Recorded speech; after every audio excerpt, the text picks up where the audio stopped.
Good morning. Good morning. I have a question for you today. Do you have faith? Do you have faith? Come on, that's a simple question, but it's a powerful question. And I'm going to share a testimony with you today. Do you have faith?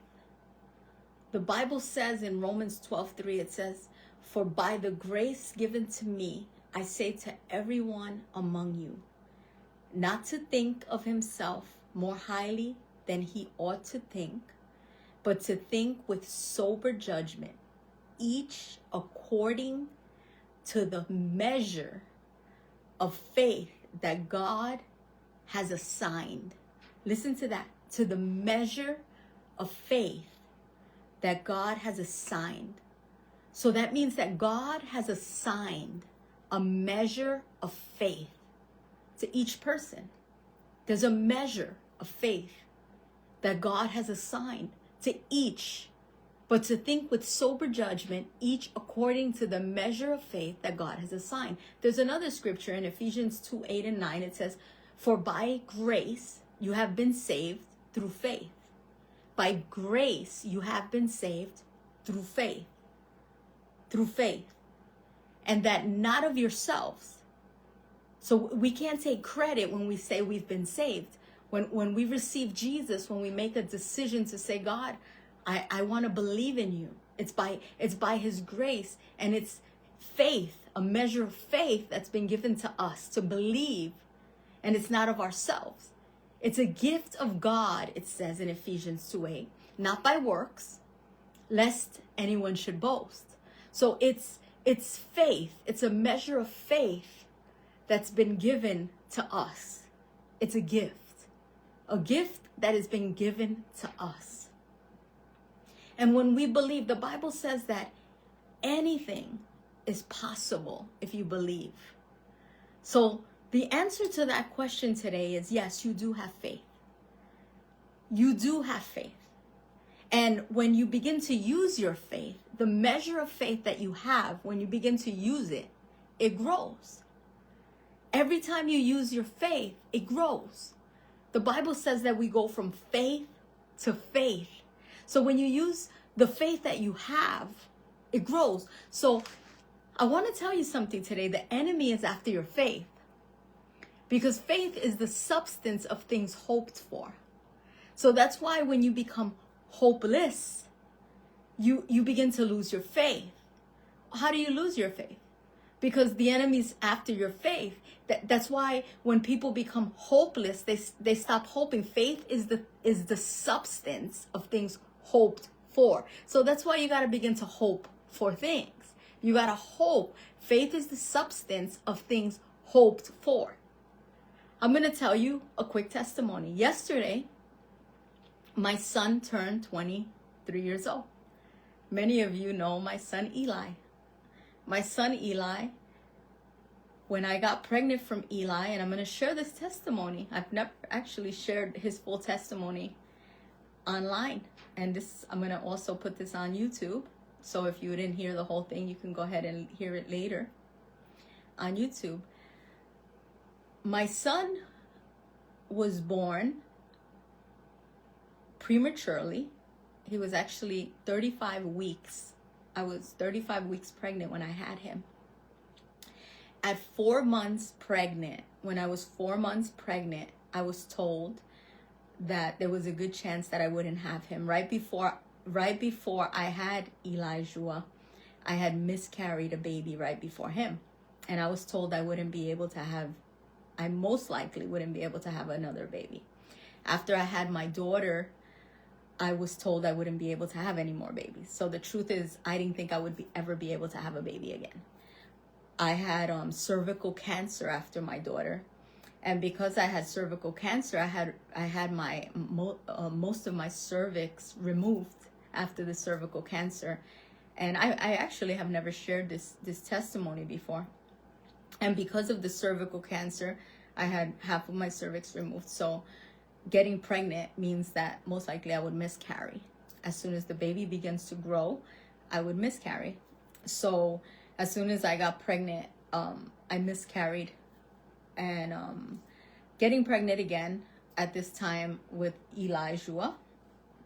I was 4 months pregnant, and I went to the doctor, and the doctor said if I could hold him up to 4 months, that they could do what they call a cerclage, which means they kind of sew you up so you could hold the baby, and as the baby begins to get bigger, they could hold the baby in. So now the baby is, I'm 4 months pregnant. I made it to 4 months, and they were able to get me in for the surgery that they were going to put the cerclage in, which means they're going to sew me up to hold the baby in. So I went in, they put in an epidural, they get me all ready, and crazy scary thing. It was really scary actually. When the day of the cerclage, when they went to look for the baby, they couldn't hear the heartbeat, and it was super scary. I had thought the baby had died, but thankfully he didn't. They found him, and they were able to put in the cerclage. And well, not even a month after that, I started having a lot of contractions. So at that point, it wasn't sure what was going to happen. They couldn't take the cerclage out, so they weren't sure what was going to happen with the baby. So they began me on some medication, these pills I had to take 3 times a day to stop the contractions, and so that the baby could keep growing, and they put me on bed rest. So pretty much I was in bed rest that whole pregnancy on medication. By the time I turned 6 months pregnant, I was hospitalized on bed rest, and they started giving me the medication through IV. So Elijah's pregnancy was pretty much a pregnancy that was very, very, I went through a lot in that pregnancy. And finally he was born. They took the cerclage out at 35. I had to go back to at that point I was already in the hospital. I didn't go back to the hospital. I was already admitted, and they had taken out the cerclage at they felt it was safe at 35 weeks, and I had the baby. So Eli was born, and beautiful baby. He was healthy when he was born. He came out super healthy. We thought everything was perfectly fine with him, and he was doing great. Well, by the age of about 3 months, he started having a couple of things that we started noticing some delays. By 6 months, we started noticing a lot more delays. By 8 months, we started noticing more delays. He would make different sounds, different things. And me already having, I already had 2 other kids. I already knew there was something different about Eli, that he wasn't the same. He would make certain sounds. He would have tantrums if we took off his shoes. He couldn't go to sleep without shoes. So there was certain things about him that were different. By a year old, he was super delayed. He didn't do things like a normal baby would. So I started noticing delays in him. But obviously, as a mother, I never knew anything about autism, all these things now that are spectrums that people talk about now that are highly. I didn't know any of that. So you just do the best with your kid. Well, I'll skip forward. I started noticing a lot of things with Eli. Pretty much when he was about 3, he would line up his cars, and if they were out of place, he would just create tantrums. He would bang his head. He was still not making any sounds. He would make sounds, but he wouldn't speak. He wouldn't say no words. So I started getting him checked. We got him some early intervention. They told me that he did have a lot of problems with his ears. He had fluids coming out of his ears. Well, anyway, by the age of like 5, Eli already had tubes in his ears. He had all kind of ear infections. We were in and out of the ear specialist. So a lot of things were happening. When he finally went to school at around 5, I got a call from the teacher, and they brought me in. This was in kindergarten. And they said that they felt like he had a lot of delays and he couldn't go to kindergarten, that something was wrong in the class. And I was like in denial. I was in complete denial. I was like, no, there's nothing wrong. He's just a little, delayed, but he can do it. And I was in denial. His father was in denial. We didn't want to accept that. So we just kept sending him back to school. So finally, around a month later, they sit us in this thing. At this point, he's almost 6 years old.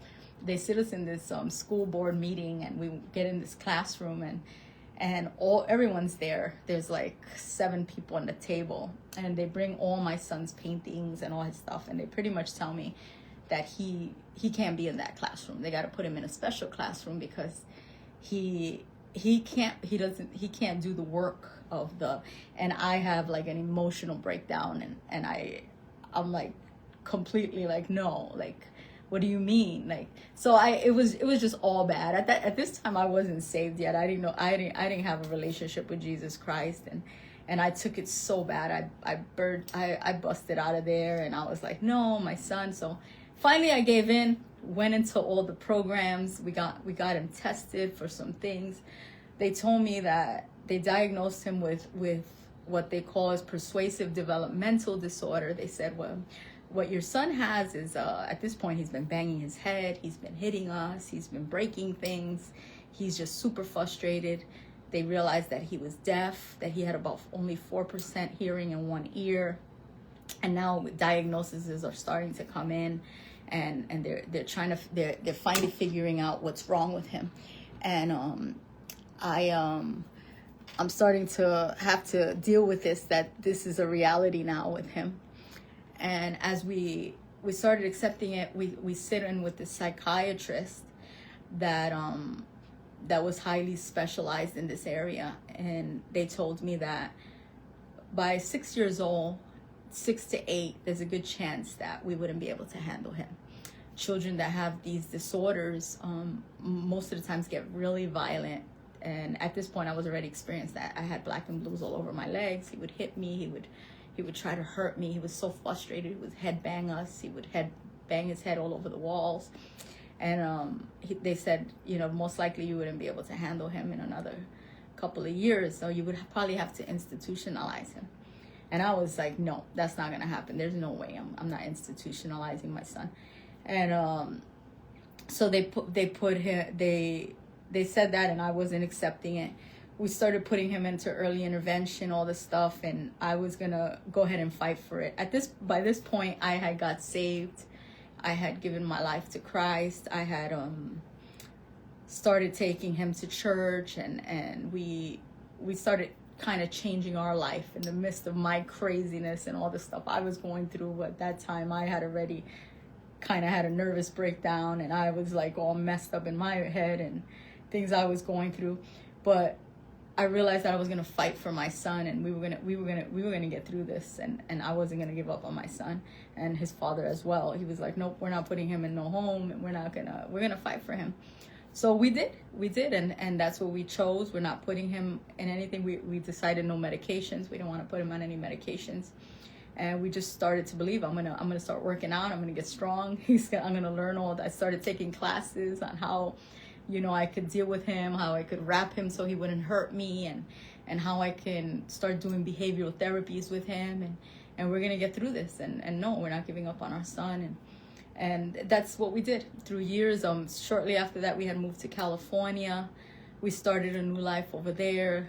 That's where God intervened in special ways. By then, he had already had eight surgeries on his ears.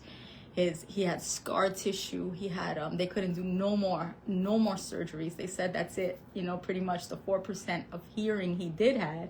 They said it's most likely if they did another surgery, he was gonna lose that, and he would be completely deaf. So at this point, you could barely hear his speech. He was learning sign language, which he was getting really good at. It literally was like 2 golf balls, and he would just cry at night from the pain, and that's what was causing a lot of the anger. So my son had moved to California at the time, my older son, Sammy, and he said, Mom, if you move here, my son got saved, and he had joined the Awakening. There was a revival going on over there, and everywhere he had went, people were getting healed from the ears. And he said, Mom, everyone I pray for gets healed. Everyone who comes here gets healed. There's just like these miracles happening. And he's like, Mom, if you get here, I'm telling you, if you leave everything and get here, Eli will get healed. And, so my faith was rising. I was like, you know what? this is hope. This was faith. Like my faith in me began to rise. I told my husband, if we leave everything and we just get to California, I know Eli could get healed. And come on, we have nothing to lose. Let's just leave everything and let's just go. And my husband's like, oh, what are we gonna do? Like, we're gonna leave our house, we're gonna leave our jobs, and we're just gonna go to California. I'm like, yeah, let's just leave everything and let's just go. Let's just pack our bags. Let's get in the car and let's just go. And so, you know, a couple months went by. Eli's getting worse, and we decided, after I pushed and we you know, I begged my husband, I prayed, and one confirmation after another confirmation, I knew it was the Lord. It wasn't letting down. We got Eli in the car, we made a decision, and we left. We left to California. We left the house, we left everything, clothes on our back, we sold everything, and we left to California. We didn't know what we were leaving to. We ended up staying with a pastor out there in his house, literally me, my 3 kids at the time, my daughter and my 2 sons. And we stayed with a pastor in his house. He let us stay literally in the living room we were staying. And my husband stayed back and worked for about a month. And then he came down. Well, my son said, Mom, just when you get here, don't even say that I'm your son.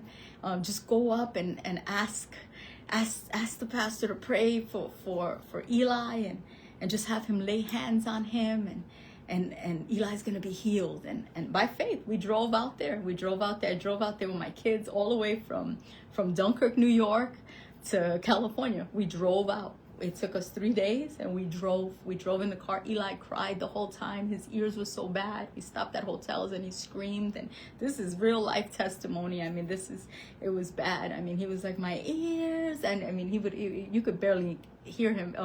I understood when he would talk, but he would scream and make sounds. And it was just bad. And this was it. We got there. I did exactly what my son said. He got prayed for. And finally, after we got settled in, I'll make it quick, my husband finally got out. We found a house. I mean, it was so hard. We didn't have money. We didn't have food. We were struggling. Things got worse before they got better. I questioned God if I even made the right decision, because there was days that I thought I didn't. I didn't even know. I mean, I like backslid. I stopped smoking cigarettes. I went back to smoking cigarettes because I was like so stressed out. And here I am. I'm being real. This is unedited. I mean, I went and bought a pack of cigarettes. I was like, man, I'm so stressed out. And here I am. I go back and I'm trying to question if is God. Did I hear God or did I miss God? And you know, here, why did I do this? My son's screaming. Now we don't have no medical care. I left my job. I have no money. I can't find a house. The job that I was gonna get, it fell through. I couldn't get it. And my husband's like, he was depending on my faith. Did you really hear from God? And all this is happening. My daughter's 16. I took her out of school, so she hates me. And she's like, well, why did you bring us here to suffer? And so everything is falling apart. I'm telling you that this is just like, did my son get healed? Finally, we get him to a doctor. We're like 6 months in. We finally found an apartment. We finally found a place to live. In this house that we found to live, there's like roof rats. I had never even heard of roof rats. They're like these huge rats that look like a cat, seriously, in our garage. I mean, but I'm like, this is a house. It was the nicest house. It had a lemon tree. I was a happy woman. Like, it was a house. And we finally get there, and we're in this place, and I find a doctor. My son gets checked, and when they check his ears, the doctor says his ears look good. I said, his ears look good? I know he has scar tissue. He's had about 8 surgeries. He said, no, there's no scar tissue in his ears. His ears look great. I said, what do you mean his ears look great? He's had all these surgeries. I got the paperwork. I had the paperwork. I mean, I had all his file. His file was like this thick. And this was a real testimony. Like, this was like one of those paper testimonies, you know. So I had the file this big, and the doctor's like, no, his ears look amazing. There's nothing wrong. I says, no, he can't hear. He's deaf. And he's like, his ears look wonderful. There's no scar tissue. His ears are clear. I said, he's deaf and he just had his adenoids and his tonsils taken out. And he looks in his throat. He says, no, his adenoids are there and his tonsils. My eyes open. My husband looks at me. We look at each other. Not only did his ears get healed, he had a reconstructive miracle. God had put his tonsils and his adenoids back in. I mean, when I tell you, I got chills still saying this testimony, because God, I looked at Eli, I said, Eli, you've been healed. And we begin to cry. And I said, God healed you, Eli. We're like blowing away, like, God, you healed Eli. And we're just like blowing away. And my husband, our faith, when I tell you, when I say the enemy's after your faith, our faith went to a whole other level. That's the day that we knew that God had taken us to another level of faith. And I looked at my husband. I went back to the church and I told him the test. Mind you, this was kind of a mega church. There was thousands of people that went to this church. So I went and I told the bishop of the church, and we shared the testimony. It's on YouTube actually in that church. They did a big testimony of the church of Eli and how we went there and we left everything to go there. And God healed Eli. He healed his ears. And little by little, Eli began to talk and Eli began to get better. And Eli, my son turned 23 years old yesterday. But I tell you, this wasn't the end of it. Then I began to go to school, and this is where I got I ended up getting my credentials, and I went to the school of ministry, and I got my GED. I got my bachelor's in ministry. I got my master's in ministry. I got sent out in ministry. I got sent back to Dunkirk to pastor a church, and God began to do something, and then I get back to Dunkirk. I get sent back to pastor a church. Literally the day of our installation, I get back there. We get installed as pastor. Me and my husband, we plant the church. The church had about 7 people, and we get sent there to pastor. And the day of our installation, we go to Walmart. We get to Walmart because we ran out of water in the house that they had rented for us. And the bishop's here, the prophet, everybody's here from California. They install us as the pastors. And when we go to Walmart, because we had run out of water in our home, my son got kidnapped, Eli. We went to Walmart, and many people who hear this testimony know, because no one gets kidnapped in Fredonia, New York. And this was the first kidnapping that had ever taken place. And here we are. He wandered off. He went. And Eli always wanders. That's what he does. He likes to wander. He goes to the toy section, and I already know that. So we had bumped into an old friend, and we're talking to them. We're actually praying for them, because they said they had cancer and they were struggling. And so me and my husband began to pray for them. And as we're praying for them, my husband looks at me and says, Eli wandered off, and babe, let's rush it along. And we said, okay, we gotta go get our son. And I'm for sure he's in the toy section. That's where he always goes. He wanders off and goes to the toy section. And who thinks your son's gonna get kidnapped? And I so we go to the toy section. Eli's not there. Eli's not at the toy section. And I'm like, oh, okay, where'd he go? So we're looking around, and here we go, 20 minutes already looking around the store, 30 minutes looking around the store. I knew in my gut something's wrong. Eli never leaves the toy section. Eli goes to the toy section. He knows the toy section. My husband's breaking through the back, going everywhere, and he's like, something's wrong. We find the employees. We're like, my son likes tight boots, and he wears necklaces, and he has his way of dressing, and he has autism, and he's still, he has his way of dressing. And so I'm telling all the store workers, come on, my son, we can't find him. So they put in a code, an alert, and they ended up doing a code at him in the Walmarts, locked down the store, looking for my son. And I'm like, oh my gosh, he's got to be here somewhere. And nothing, 45 minutes go by. They can't find Eli. I'm like, oh my gosh, something's wrong. And I have my other son with me. At that time, he was smaller. And we're just looking. They said, could you stay at customer service? We're going to put in a call for the police. And we can't find them in the store. They scanned the whole store. No Eli. They locked the doors. It's getting real. It's been an hour now. Eli is nowhere to be found. Finally, after about an hour and 20 minutes, they get a call from the police that about 3 miles away, someone made a call that they found a child in a dark street under a tree, and the woman put in a call that she had seen a child thrown. He was just sitting under a tree in a dark street, and so they brought him back, and it was Eli. Eli was brought back to us, and you know, at that moment, my faith, it was just like, yes, Eli was with him. They found him. He's okay. And as they brought him back to me, and he ran to me, he hugged me, mommy, you know, and I'm like, yes. We get in the car, and I knew something wasn't right. All he kept doing was hitting his head back and forth, and he kept saying loss of memory. I was like, I've never heard him even say that before, and the cops told me, well, he ran away. I said, there's no way my son ran that far in the dark. He wouldn't even know how to get down that street. He wouldn't even know how to get that far. He would never run that far. He would never leave the store. That's not my son. Like, a mother knows her son.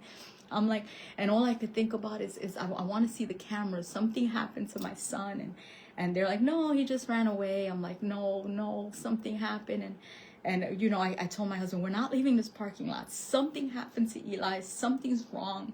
And I knew the cars. I always know my son loves cars, and if anything my son could explain is what cars look like. And I said, I just turned around and I looked at him. I says, what car were you in? And he told me the exact car that took him. And right there, I called the police, and I said, this is the car that took my son. And well, they ended up looking at the cameras, and they realized my son was kidnapped. My son was taken from the store, and right there, everything got so real. They said, we need you to go to Children's Hospital, and they're gonna do a rape kit on your son.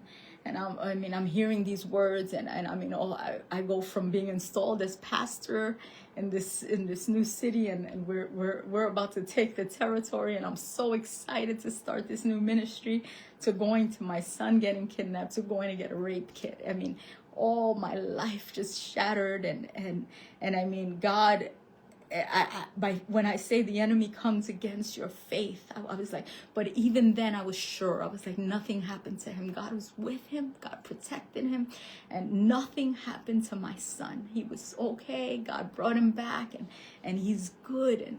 And in the midst of all that, we stayed there till the morning. They did all kind of tests on him, and we got transported there, and got home. It took almost 2 weeks because the man who took him, he was a teacher for special need kids from Buffalo, and he had taken his license was taken from him, and now he was in Dunkirk, and he had got arrested, and then they let him out on bail, but they took him back. I mean, the story was just it was crazy that this man was out, and he had followed us, and he had kidnapped my son, and he had him in his car. He took him, and all this time while we were looking for him in Walmart, he had my son, and then threw him away in that street, and so just to think that he went through all this, and this scary thing happened, and now we're waiting to find out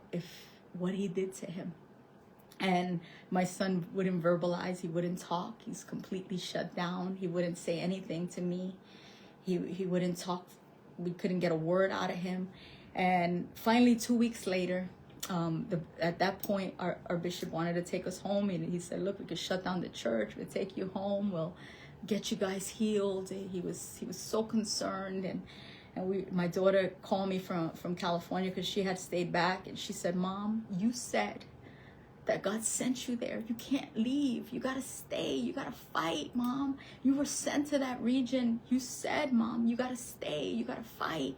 And I'm like, oh my gosh, I didn't even know where to begin at this point. Like, how am I going to pastor a church? What am I going to do? Like, how are we going to do this? But you know, we knew that God sent us here, and that we had to keep fighting. We had to do what we had to do. And in the midst of all that, we were praying, and I was staying intimate with God, and I was crying out to God, and I was asking God to guard my heart, to protect me. And he did. And I would cry and pray and cry and pray and cry and pray out and cry for my son. Well, 2 weeks later, I get the call, And sure enough, we get the call that my son was abused. And that's where everything changed. Something shook in my faith, and I'm being real. Something changed. I began from my intimacy with God. I got angry. Because I began to be, I looked and I said, God, I left everything for you. I did everything. I obeyed your word. And why did you let this happen? And I began to ask God why. I began to argue with God. I began to say, why would you let this happen? And this is, and I'm being real with you, because we get to these places sometimes that in the core of us, we think because we did what was right, because we do everything right, that trials can't hit us, that things can't happen to us. And that's where I was in my faith. That was the measure of faith that I was at in that moment in my life. And we're talking about, this was in 2016. We're in 2026. I'm 10 years now from that moment. And I remember in that moment that I asked God why. I left everything. I left my son. My son wasn't saved at the time. He had left the Lord. He was lost. He went from being the saved one that got us to California to being, he was doing drugs. He was drinking. He was lost now. And I left him. I was the only Jesus he knew. My daughter was just about to get married. She got proposed to, and I left her to go plant a church. I left her to go start a ministry. I left my children that I loved. I left a job that I now had. I left comfort that I now had to do this, God. This was my argument with God. And you allow this to happen? I left to do the work of the ministry. And these were my arguments with God. And I'm telling you this because this is what we do. This is what we believe in our minds. This was my measure of faith at the time.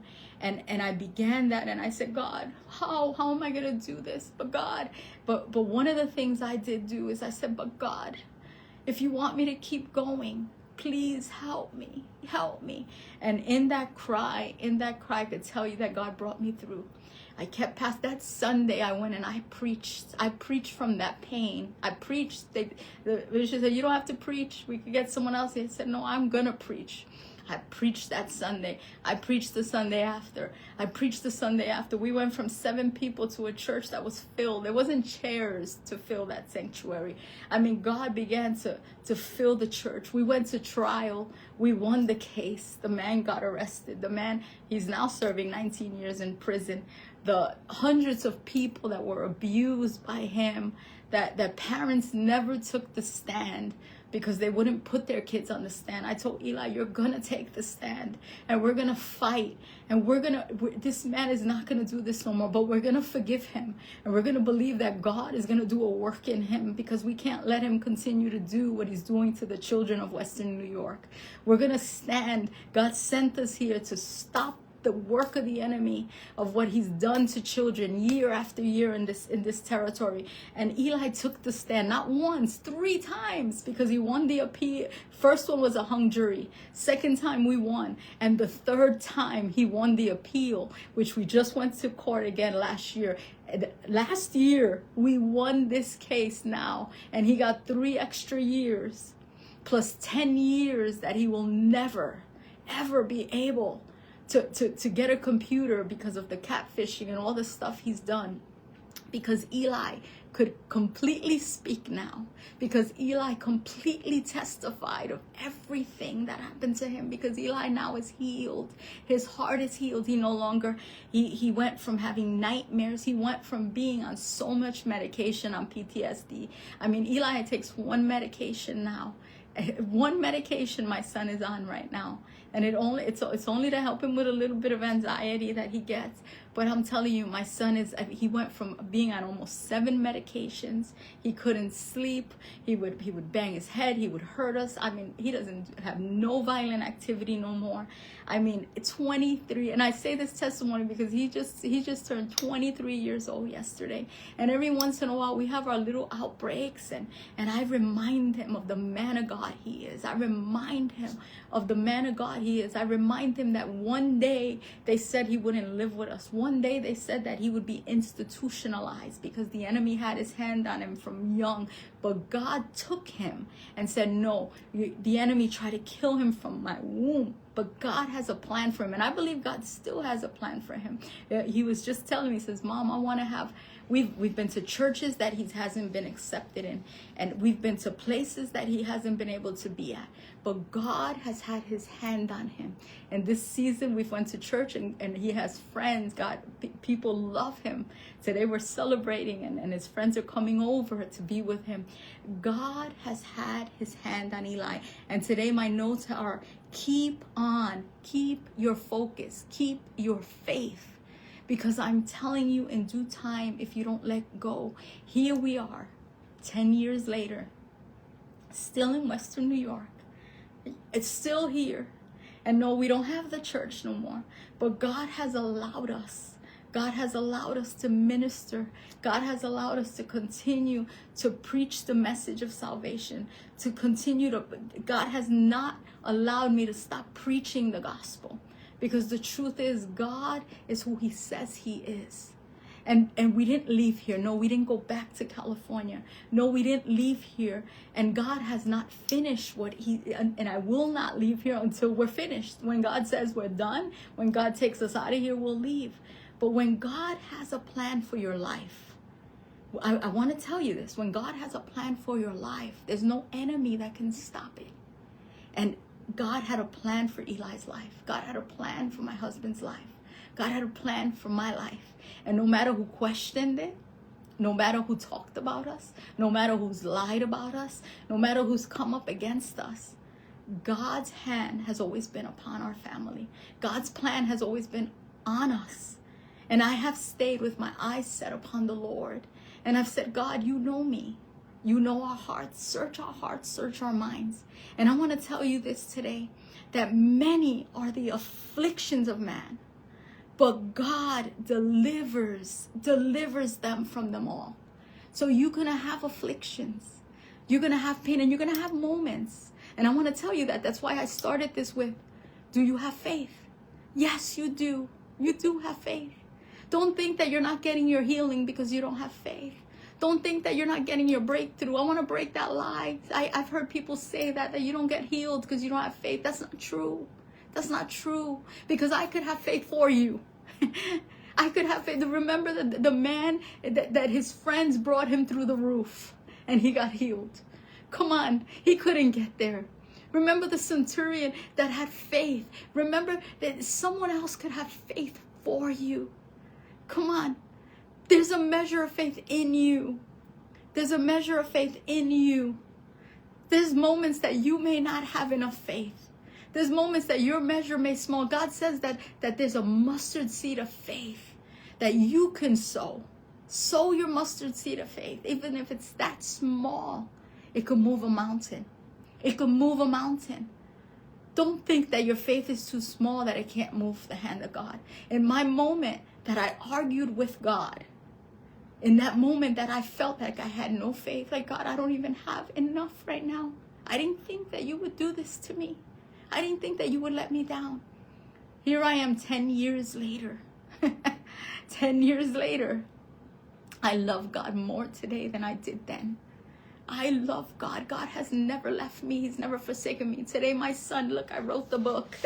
Today my son preaches the gospel. Today my son is a youth pastor in Louisville. Today my son is doing great, mighty things for the Lord. God saved my son. Today my daughter got married and she travels the world. She's doing great things with her husband in ministry. God has saved my family. Today God is still working in our family. Today God is still doing great things. Today God has healed Eli. Today I go up to my 18-year-old son's room and he's reading his Bible. God is still working. He's still doing something. I'm telling you, don't give up that little bit of faith that you have when your world is falling apart. When I felt like it was all finished, Lord, I've given you everything and this is what I get. My son is doing drugs. My daughter, I left her. And now my son gets abused. And I've given you everything to come pastor a church. In the middle of a cold church. The church was cold. It had no heat. It was terrible. And they hated me. They were talking about me. Literally, that's what I walked into. They were questioning. They were talking about our old life. They were saying what terrible people we were. That's what I walked into. They were lying about us. And here I am now. So stop worrying what people think about you and realize that every trial and every tribulation is going to bring you for what? Not to make you people like you more. It's to make you get closer to God. It's to make you get more intimate with God. It's to make you know that God is never going to leave you. I love God more today than I did yesterday. And I realized today that people are still not going to be for me. And I don't do what I do for people. I do it for God. It's not for the praises of people. And it's not to, we have to get to a place that we're not doing it for the recognition of people. We're not doing it to get approval of people. Because if that's why you do what you do, you've missed the mark. Get closer to God. Get more intimate with God. Learn that Jesus is the reason why you do everything. And if you got Jesus, you got everything. And every day I fall more in love with Jesus. And I realize that I don't need a platform. I can do ministry right here. I could wake up and do ministry at the feet of Jesus. I don't have to travel the world, and I don't have to have a church. If God gives me the world and gives me a church, if God gives me a platform, wherever I'm at, if I have Jesus, I have everything. And it took what? A lot of pain, a lot of suffering, but many of the afflictions of man. But God delivers me from them all. So today I pray for you, and I pray that wherever you are in your faith, whatever you're going through, I want to tell you today, I want to minister to you, and I want to tell you, don't let go of Jesus. Don't let go of Jesus. Because he is the reason. He is the reason why we live. And if you have Jesus, you have everything. He'll get you through. He'll get you through the doctor's report. He'll get you through your marriage. He'll get you through what your children are going through. He'll get you through your financial issues. He'll get you through everything. And when you get to the mountaintop, remember that the mountaintop is just for views. You can celebrate him on the mountaintop, but celebrate him in the valleys. So while you're waiting for your next miracle, worship him. While you're in the valleys and you're in the storm, worship him. Because guess what? Now whatever goes wrong in my life, I can cry it out and I can say, God, I worship you even when it hurts, because I know that you got me through that and you're going to get me through now.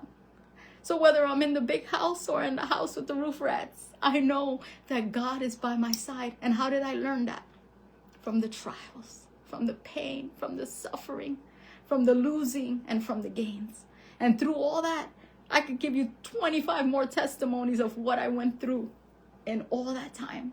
That was just part of it. There was a lot more suffering, but there was a lot more wins too.